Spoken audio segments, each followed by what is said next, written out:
Something is shifting. What we were told was permanent is being questioned in real time. This is not simply chaos, it's an inflection point, or perhaps more precisely, a rupture. A rupture not chosen, but triggered. The point, however, is not the trigger. The point is our response. A moment when the future can bend toward what we choose to rethink and rebuild. But we cannot reimagine society without first reimagining ourselves. Remember this. Every system reflects the beliefs of the society that created it. Welcome to Inflection Point Podcast, where Reimagine We begins with Reimagine Me.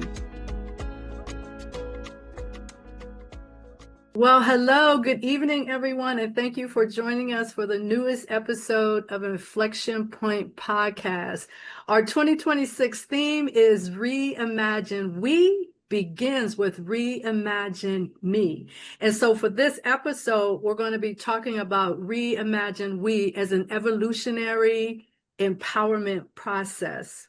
So Inflection Point Podcast, if you've been watching us over the last couple of months or so, you see that we're kind of changing. We've been shifting a little bit. And so we redefined ourselves to a certain extent as well. And so this is not a space that is for winning or losing arguments. It's never been that kind of space. So in each episode, what we do is we slow down our reactions and we look beneath opinions and we explore those interpretations that are shaping our conversations, our communities, and our culture. Because the truth is, we don't simply live in society, we participate in creating it through how we understand ourselves as well as how we understand other human beings. So I am Anita Russell. I am your host. This is Reimagine We, and here's a quick hello from Gail Hunter. Hi, I'm Gail Hunter, and welcome to this new program. Excellent, excellent. So if you've been watching us for a while, we've been sort of on the air since 2021, you notice that somebody's missing.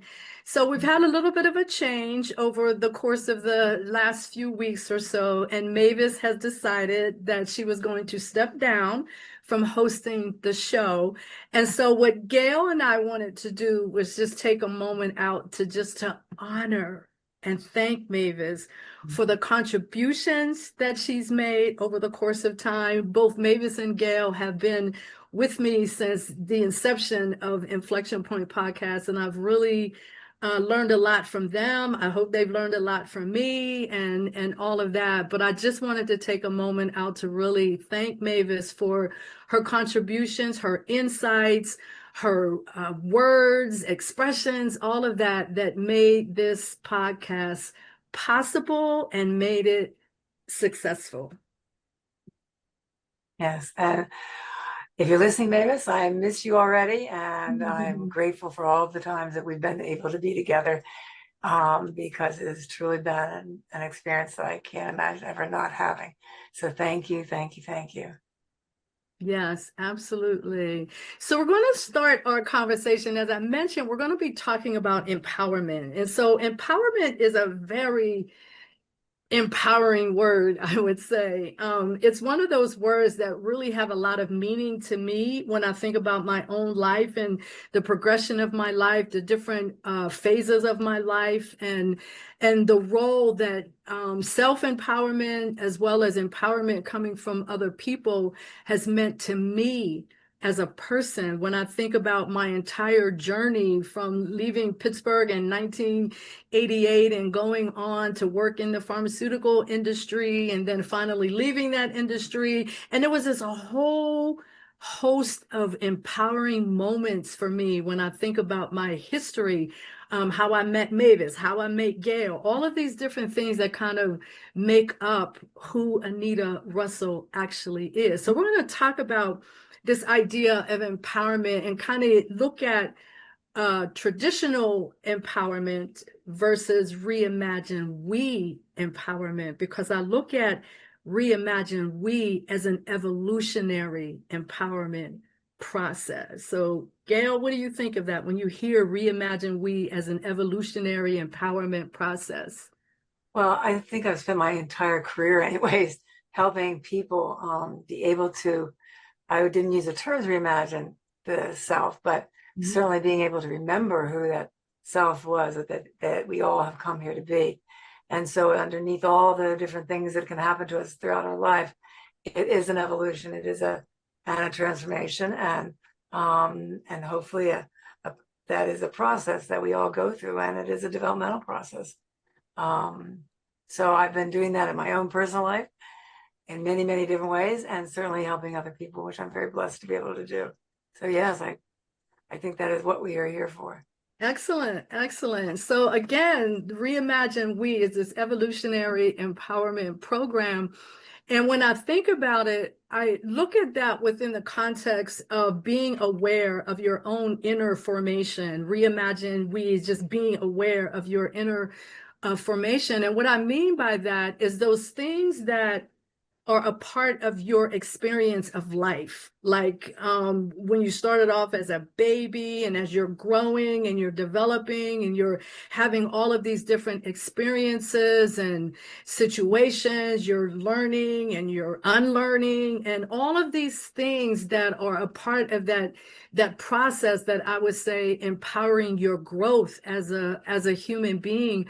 And then you kind of look at yourself and then you look at yourself within the context of the world, right? And starting to think about the problems and the issues that we have in life, and those problems and those issues are very real.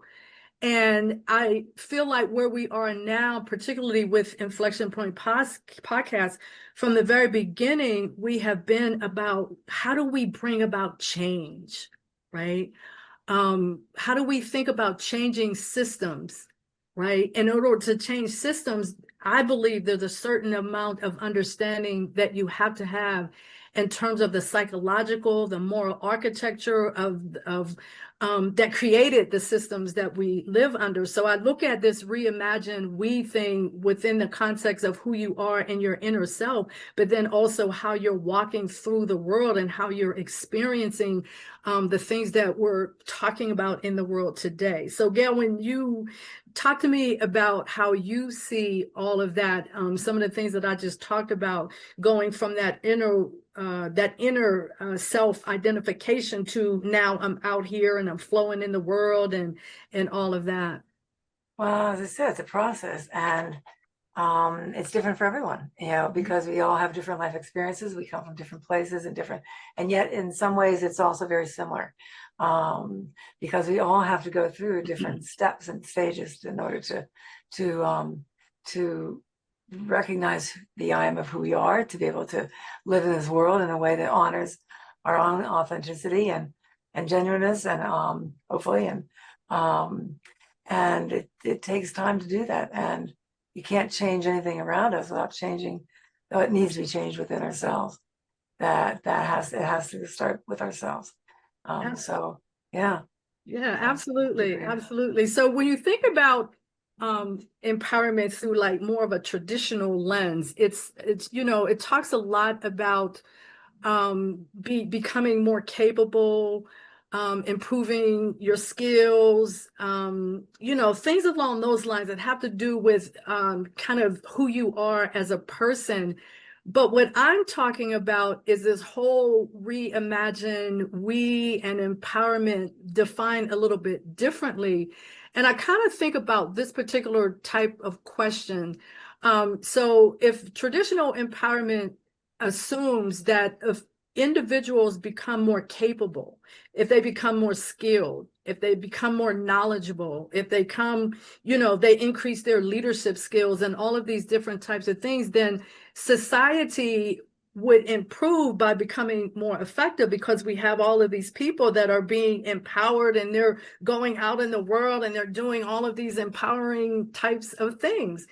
But then the question that comes into my mind is, why is it then that highly capable, intelligent, and educated, successful people still struggle very deeply when it comes to their relationships, when it comes to conflict, when it comes to understanding the world around them, that social understanding, understanding things like racism and intolerance. Like, how do we, if we look at empowerment only within those types of terms, and so we have these capabilities and we're intelligent and we're educated, but yet still we struggle.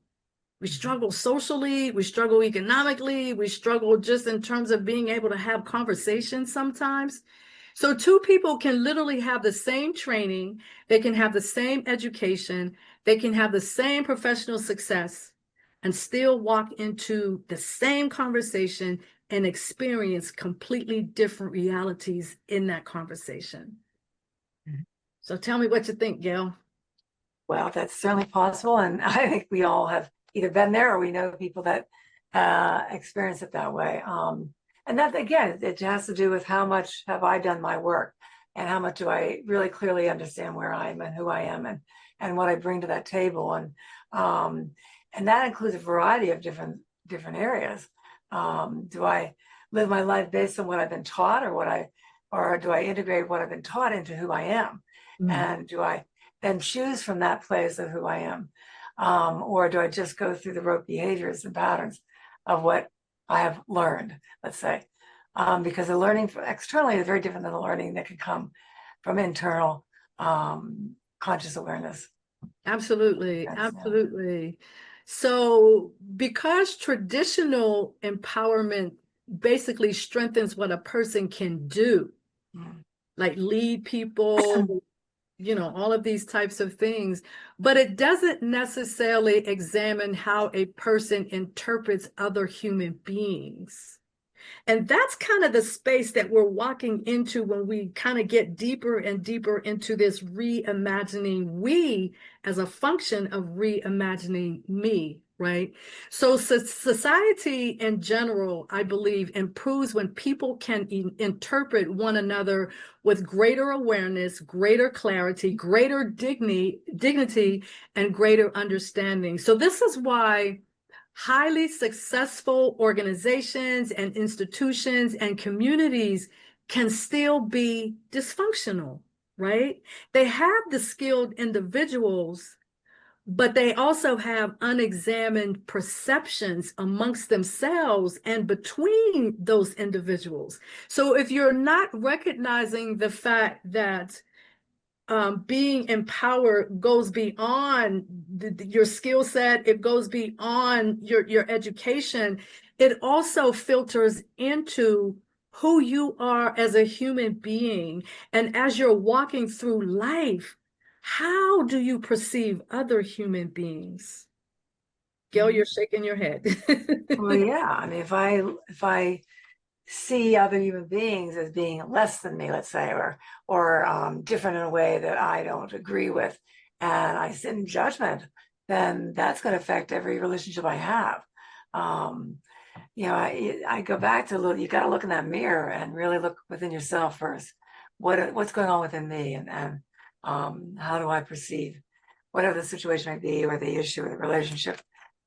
Yeah, and that means you got to know yourself, to know others and to be able to have different relationships. You really have to be able to challenge your own belief system sometimes and Yes, be able to really to explore those possibilities. I may not be the one that knows everything, right? And there's maybe a whole lot of stuff I still have yet to learn and grow from. absolutely, absolutely. So I work as a life coach, and I always talk about this, like these three sets of components of who we are as people. You have your thoughts, your beliefs, and your ideas, right? And how did they get shaped? How did they get formed? Right? But then you also have your words, your actions, and your behaviors. And so when you're going through this process of really getting to know yourself on a very deep and intimate level, and you're looking at those thoughts, beliefs, and ideas, like, where did that come from? Like, where did the idea come from that I'm in this group of people and this group of people is better than that group of people? Like, when you think about the way the world is functioning right now, there's so much division, and you have to ask yourself, with me as an individual, within the context of my own thoughts, beliefs, and ideas, how did I get to where I am right now? So you start examining yourself and asking, like, how did I get to where I am right now? And so for me, I think about all the narratives that we experience. So my husband and I did a workshop over the weekend. We're a part of the marriage ministry at my church. And so we did this exercise where the point of the exercise was to help people to see and understand that you have all of these moments of experiences in your life before you get married. And then when you do get married, you bring all of those moments of experiences up, down, good experiences. You bring all of that into the marriage with you. And so it becomes this thing where each one of you has to be willing to step outside of their own experiences into this experience of your new spouse to create this different type of life together, right? So when I think about that, it makes me think about this idea of narratives as sources of formation. So what are the narratives that you've experienced in your life, right? What are those stories? What are those experiences that you had? And one of the exercises that we did was we had people take their actual age in numbers, in years, and create it or convert it, I should say, into minutes. So if you're like 20 years old, you've literally been living for 10 million minutes. And so when you think about it like that, it's like, whoa, here's all these experiences that I've been having over this course of time. And when I now cross that threshold into marriage, I'm bringing all of that with me. I'm literally bringing all of that with me. And my husband is bringing all of his with him. So now we got all of these experiences that are buried inside of us. So the question becomes, what are the narratives that we're going to use to in order to be able to share some of the things that we have inside of us, but then to be able to mesh together with the things that your partner has inside of you. So when I think about walking through the world and dealing with people, it's kind of like that, because everybody has their millions of moments of experiences. Yeah, what you think? Yeah, well, we all do, right? And we all bring those experiences into almost every moment that we are with ourselves or with other people and interacting. And so we have to have there needs to be a certain way of being able to share that in a respectful way, and also to be curious and want to know who the other person is, right? To be able to ask them too, from a place of curiosity and compassion, and being able to listen. Because it's not just all about my story, Oh, or my absolutely. stories, right? It Yeah, has to yeah. be there has to be a shared experience. And that's one of the biggest place that people tend to fall apart, is they're not really willing to listen to the other person, to give that respect um, and willingness to say, yeah, that matters. Yeah, I can hear that. This is my matter, but yours do too. Yeah. Yeah, And so it's be absolutely. similar, some will be different. Yes, yes. And it's also keeping in mind the idea that behavior comes from meaning to a certain degree, right? And meaning comes from worldview. Gail and I were, when we were preparing for this, we were talking about this idea of worldview and sort of what does it look like to me? What does it look like to her? So we had a really, really in-depth conversation. So I actually have a quote from a gentleman by the name of David Nagel, I believe is how you pronounce his name. And he's with the Center for Worldview Studies, and he's an author of a book called Worldview, The History of a Concept. And this definition of worldview really resonates with me. It resonates with who I am. I'm a woman of God. I walk by faith and all of that. And so when I see this definition, it's like, oh, yeah, that's what worldview means to me. So I'm going to read that very briefly. A worldview is defined as a vision of God, the universe, our world, and ourselves, rooted and grounded in the embodied human heart as the seat and source of our worship, our spirituality, our ideas, our beliefs, our loves, affections, decisions, and actions. So when I read that, it really sums up. So it's not worldview just in terms of how do you walk through the world, but it's also in terms of what do you see when you walk through the world. And when you have a really deep understanding of your own patterns of thoughts, beliefs, ideas, and you start examining how does that show up as I'm walking through the world? How does it show up in my words, my actions, and behaviors, particularly when I'm encountering people who are very different from myself?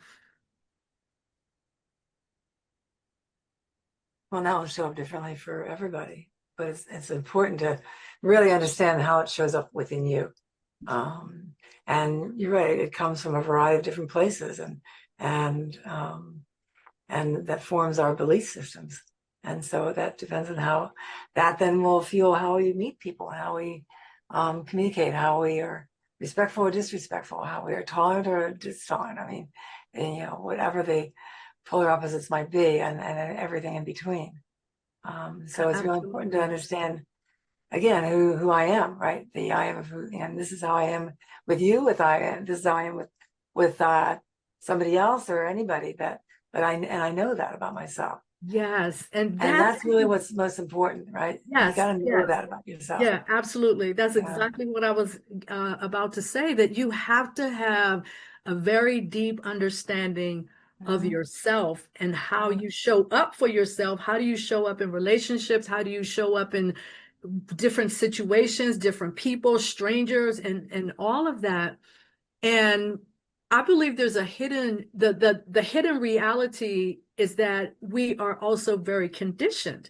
So I think about I was thinking earlier when you go back to 2020 and when COVID came, my daughters and respective grandsons came to my house, right?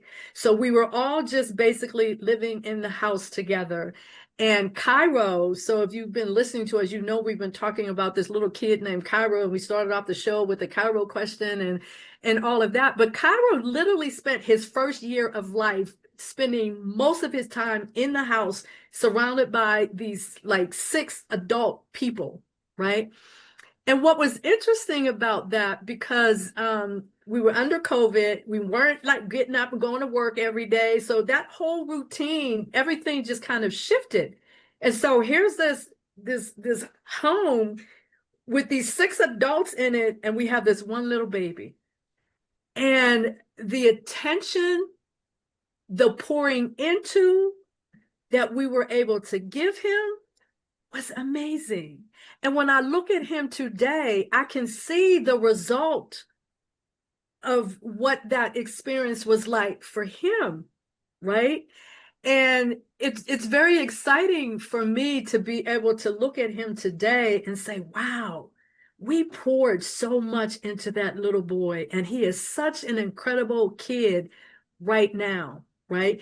But some of the things that he does, he was conditioned by a certain degree because we were all in the house together. We had a certain thing, certain routines and all of these different things. And just thinking about his development, like he was in his playpen and he's watching ABCs and one, two, threes and all of this stuff. The first year of his life, it was literally like he was learning how to read when he was at that age. So now when I fast forward to today, he's such a good reader.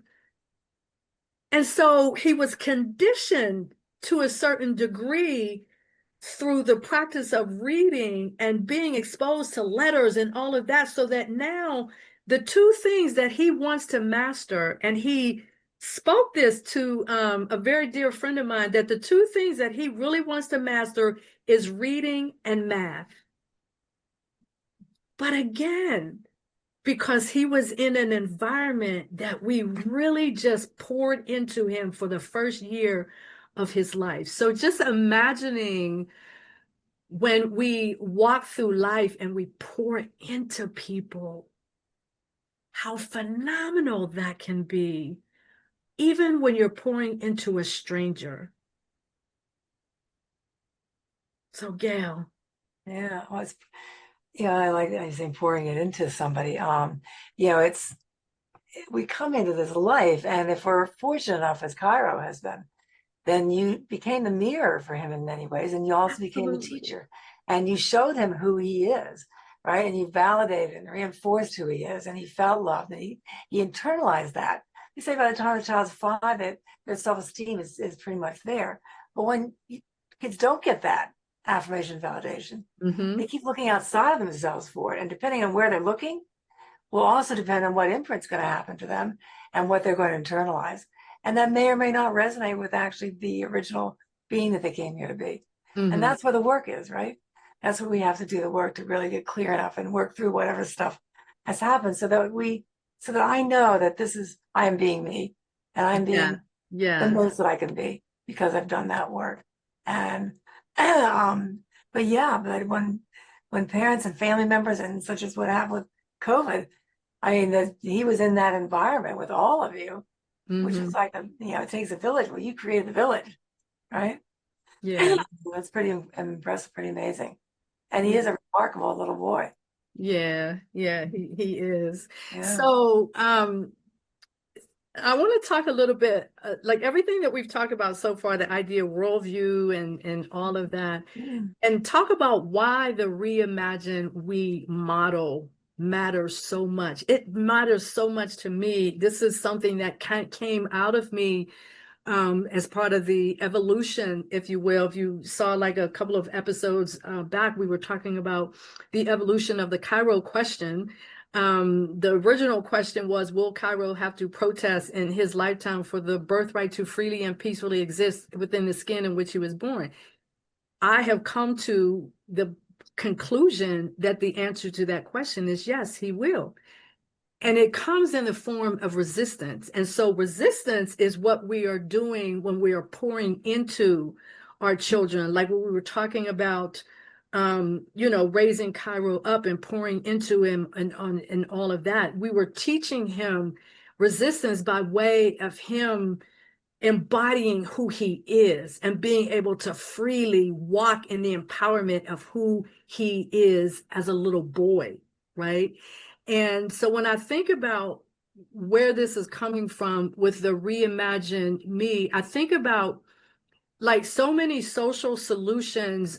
They try to educate, they try to persuade, legislate, or even motivate, but the conflict often will persist, not because the people lack the intelligence or the information. It often persists because the people are reacting to interpretations that they didn't realize that they were actually making, or even realizing that this was something that I carry within myself. And now something out of the ordinary is happening, and it's kind of making me, or has the potential to make an individual start to look at themselves in a different way. How and why am I responding? When you look at all the things that's happening in the United States right now, I feel like people are in a place now to really look at themselves. How am I responding to this? And why am I responding the way that I am? So, Gail, did you want to comment on that? But we have like another 2 minutes or so, Another then two we'll minutes, go. yes. I think it's a very important thing that we all need to be able to ask ourselves and look at. And more importantly, to really get in touch with your own authenticity, and not because somebody is telling you something, but because you've experienced it and you've done the research, you've looked and learned, and what do you really believe and think? And if you have a reaction to someone then or something that's going on, and certainly this is an opportunity in many ways for many people to have that reaction because of so much that has happened. That's important to really understand that and to ask yourself, what do I want to do about that? How do I want to live my life with that? Or what do I need to change? Or what do I want to participate in creating change? Absolutely, absolutely. So I'm going to leave this final thought before we go into our break. Traditional empowerment basically helps a person to succeed within systems, right? You think about, we were talking earlier about leadership and all of these different qualities where you can be empowered to, do the work that you do in an organization or in your community or what have you. But Reimagine We has been designed to help a person to participate in consciously understanding and shaping the rationale and the climate behind those systems. So if you don't have that level of understanding to understand, here's the systems that we're living under, what is the rationale behind it? Why does it exist? And what am I doing if I'm seeing something and it doesn't agree with me? What is my response to that? Because there are so many things, I feel like there are so many things that are fluttering around that I simply don't agree with in terms of how we walk with one another, how we talk with one another, how we separate one another, and all of that. And so I wanted to create something that gives us the power to consciously look at those things and think about what can we do better. So we're going to take a break and then we'll come back into this conversation.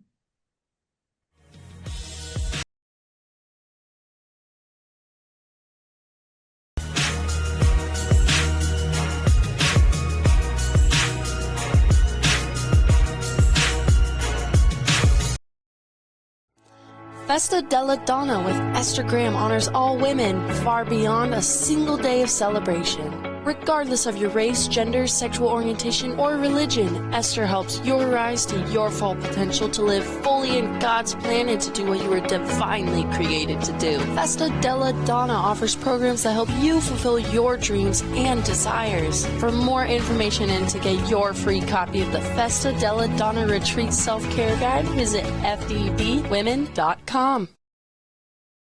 What if justice wasn't just about systems, but about the soul? Join us on the Spiritual Justice Show with me, Eric S. Lee, on the Transformation Network each first and third Tuesday at 10 a.m. Pacific. We bring together leaders, healers, and change makers to explore a new vision of justice, restorative, transformative, and deeply spiritual. Find out how spiritual justice could be your missing piece to transformation. Do you want to better understand and embrace neurodiversity? I'm Dr. Lori Noto, with over 30 years of experience working with diverse and unique individuals. Through my consulting and purpose-driven life coaching, I focus on empowering individuals with disabilities. My passion is advocacy, providing the tools for neurodiverse individuals to thrive and feel included in classrooms, workplaces, and communities. Unlock the potential of possibility, power, and purpose. Connect with me today at notoholisticconsulting.com. Are you passionate about impacting social change or working towards anti-racism as a society? Are you willing to deconstruct your innermost thoughts, ideas, and beliefs about racism? Then Inflection Point Podcast, Cultivating Change from the Inside Out, is the show for you. Join Anita Russell, Mavis Bauman, and Gail Hunter in open, honest, and deliberate conversations every first and third Wednesday at 3 p.m. Pacific, 6 p.m. Eastern, only on TransformationTalkRadio.com.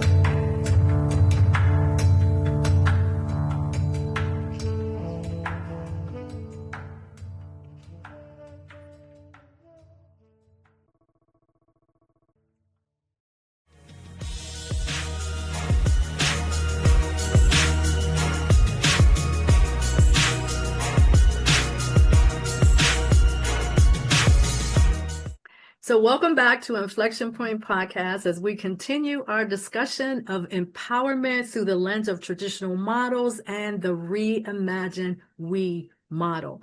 So let's shift the conversation just a little bit and look at, we've been talking about traditional empowerment, and I want to look at it now through the lens of effectiveness versus understanding. Right. So traditional empowerment develops effectiveness, and your effectiveness as a leader, as an example, Reimagine Me is focused more on developing understanding. And understanding, in my mind, is what allows power to be used without dehumanization. So there's a connection for me around having a different level of understanding. And because society is not built by policies and by leaders exclusively, it's also built on a daily basis in ordinary conversations, assumptions, reactions between people, interacting with one another, engaging with one another. And the future of any community, I believe, ultimately is a reflection of how its people learn to interpret one another. And I'm not talking about necessarily interpreting from a language perspective, like we're speaking a different language. I'm talking about people who live in areas together, and whether or not people are individually willing to step outside of their own comfort zone, if you will, to be able to engage with someone who is very different from themselves, talks differently, looks differently, age-wise, race-wise, gender-wise, like on all of these different levels? Or are you the type of individual who feels just comfortable being around people who look and think and walk and talk and act just like you do?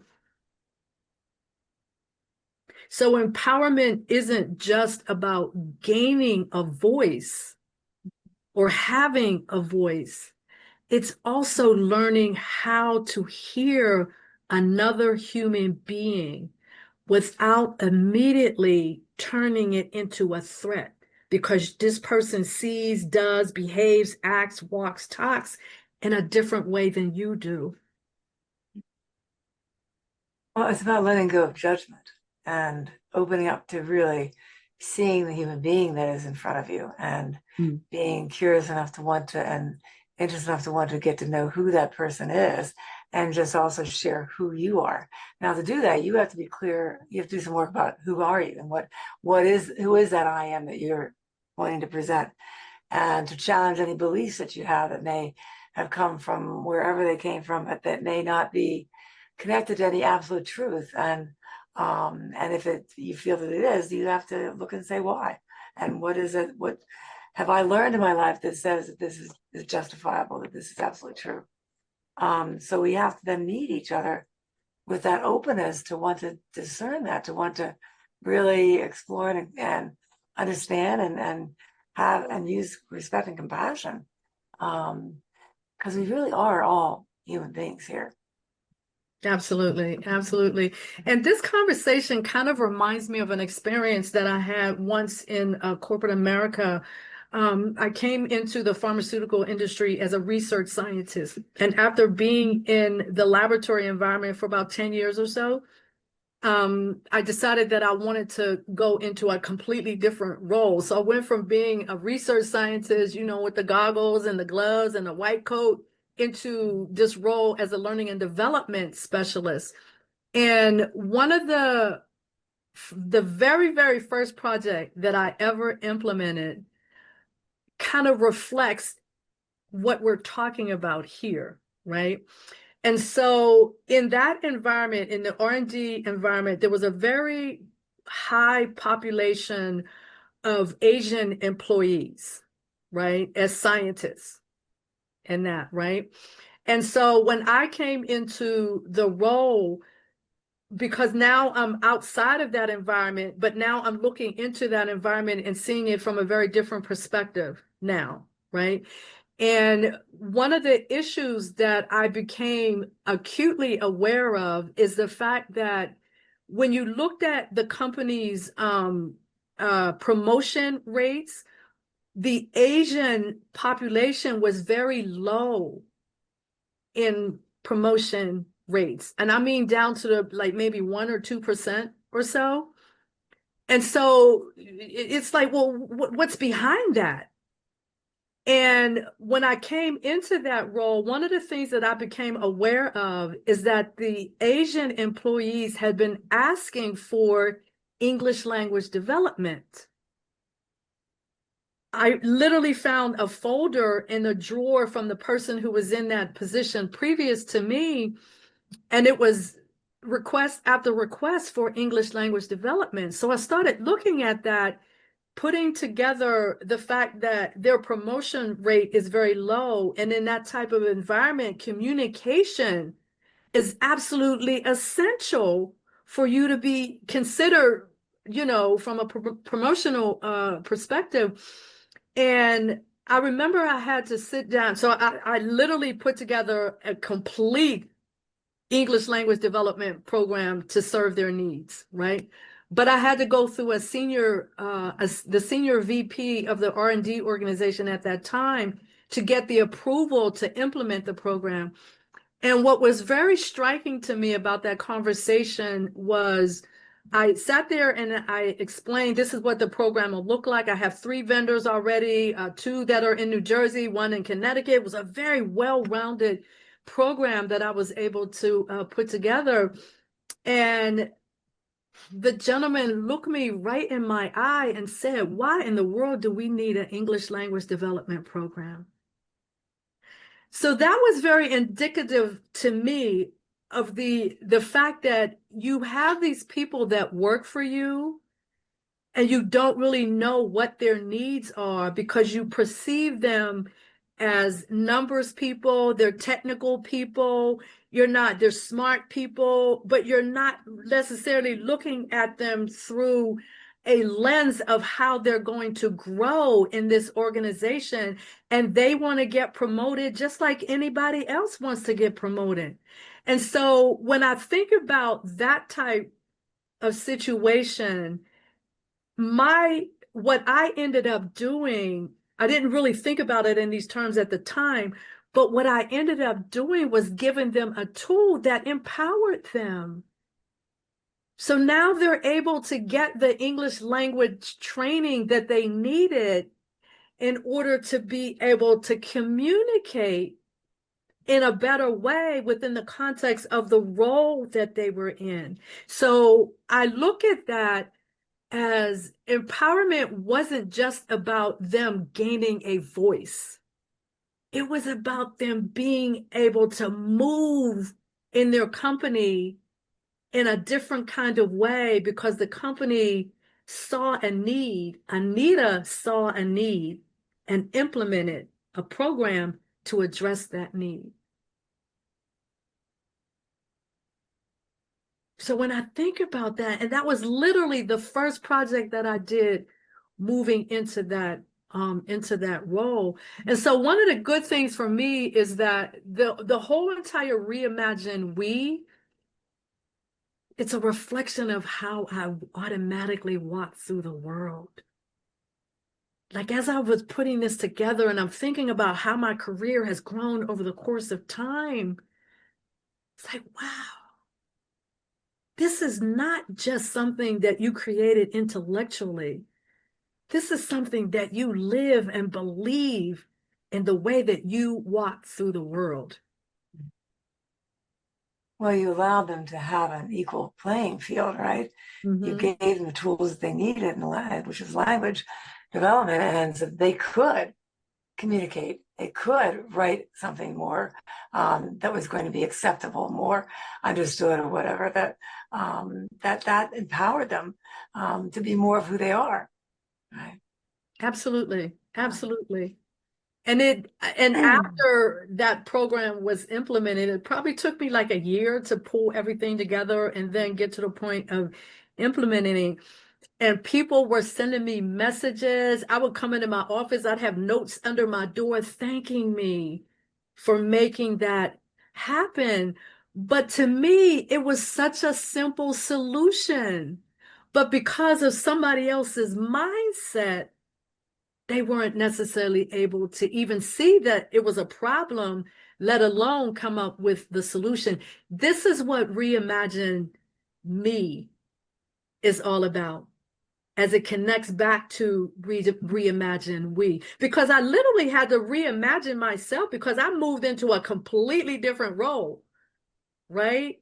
But I wanted to do well. And that was my first project that I worked with. And it was such a blessing to me to be able to see that I was able to impact them by empowering them in the way that I did. So it was very gratifying on a personal level. Well, you came from a place of humanity, right? Of seeing them from a place and perspective that we all, if given the right tools and given the right chances and the opportunities, if somebody really takes the time to get to know somebody, they'll see a whole different person and see what the Exactly. potential and capacity actually can be. Exactly. So if we were to think about empowerment as a development path, right? So we look at the traditional empowerment development path, it sounds something like this: self-confidence, skill building, achievement, influence. So these are the building blocks, if you will. So becoming more self-confident, building up your skills, getting more achievements under your belt, the influence that you now have on other people and all of that. And the primary outcome is greater personal capacity. In the Reimagine We way of expressing empowerment, that development plan, or that development path, I should say, looks very different. And so it starts off with awareness, interpretation, interaction, and culture. And the primary outcome in this case is greater relational maturity. And so for me, that just speaks really, really powerfully of how I have been able to walk through the world and create something like this Reimagine We platform, that it wasn't something that I just created like intellectually. I created it out of my own experiences, my own narratives throughout the course of my life that shaped me into this person that sees empowerment the way that I do.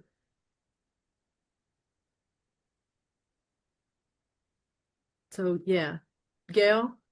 Well, that's a great place for all of us to work towards, being able to shift our own view and perspective and see, not just look at what I need or what I want, but what about the people next to you? What are they wanting? What are they needing? Can we be inclusive instead of exclusive? Can we really take the time to listen and move beyond ourselves, because we're feeling grounded enough in ourselves and who we are, that we don't have to feel threatened by somebody that comes in that might have another degree than what we do, or they may speak several languages and I don't, and whatever the specific issue might be that may cause somebody to feel threatened. Where's that really coming from? Because I'm going to guess that other person's not intentionally trying to threaten anyone, right? They're just trying, just like we are, just trying to show up and be who they are and be able to succeed the best way that they can.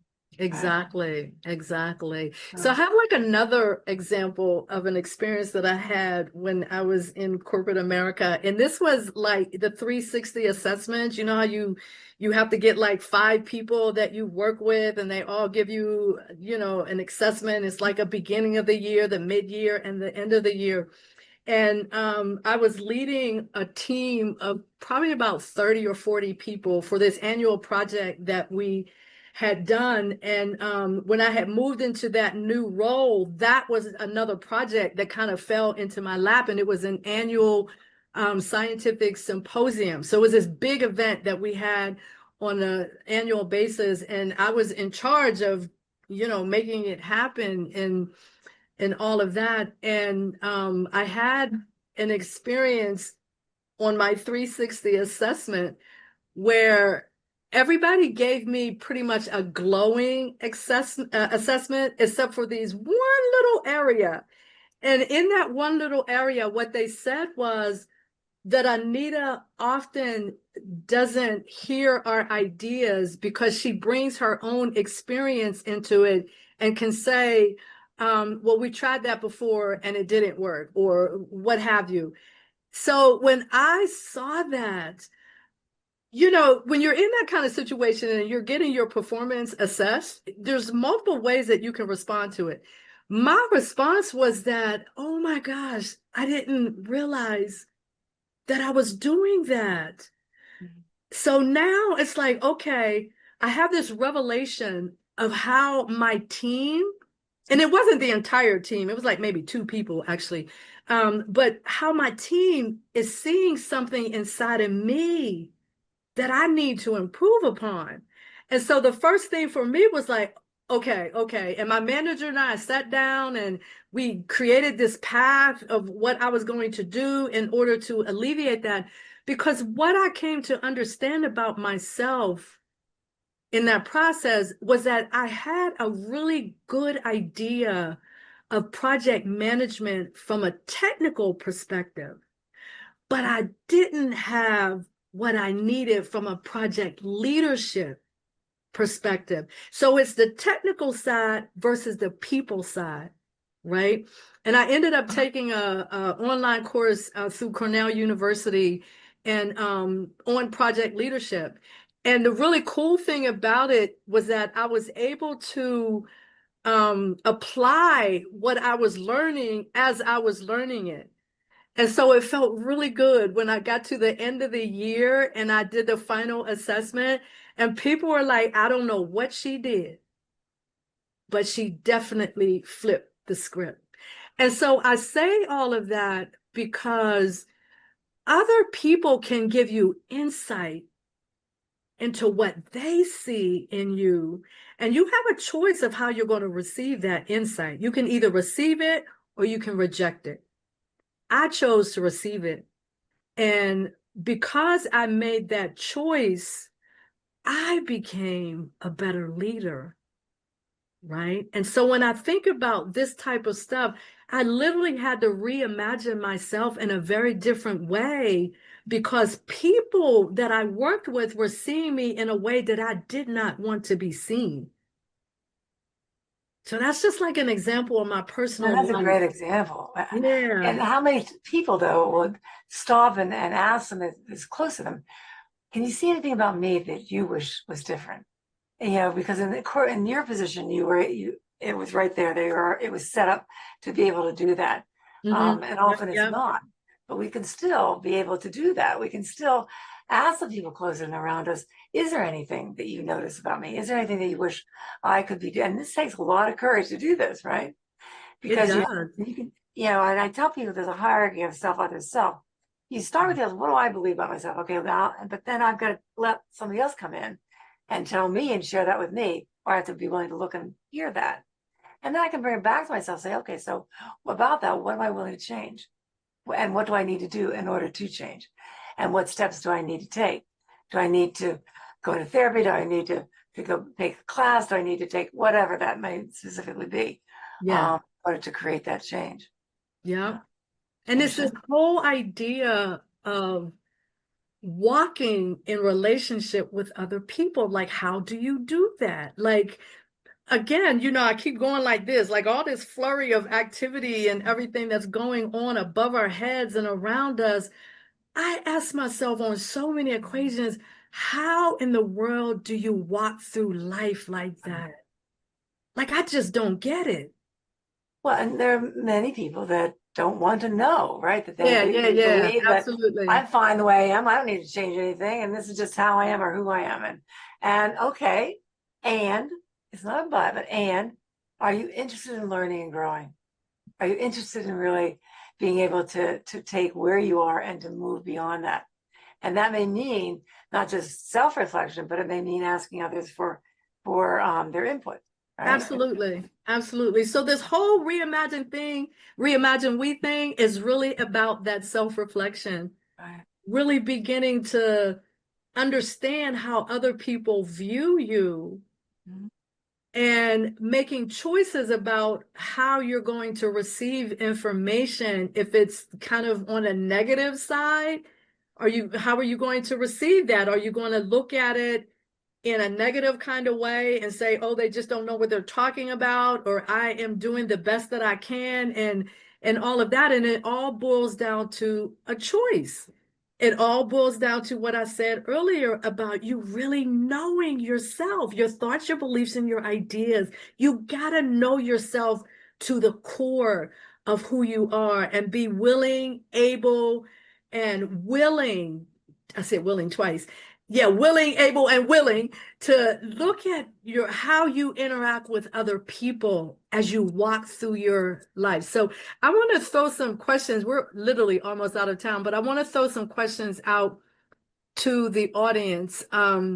Like who or what has shaped how you see people like you versus how you see people who are different from you? That's the first question. And if you had grown up in a different family or culture, how certain are you that your conclusions about life and the world would be the same? And then the final question is, do you usually assume that strangers are safe, suspicious, or irrelevant?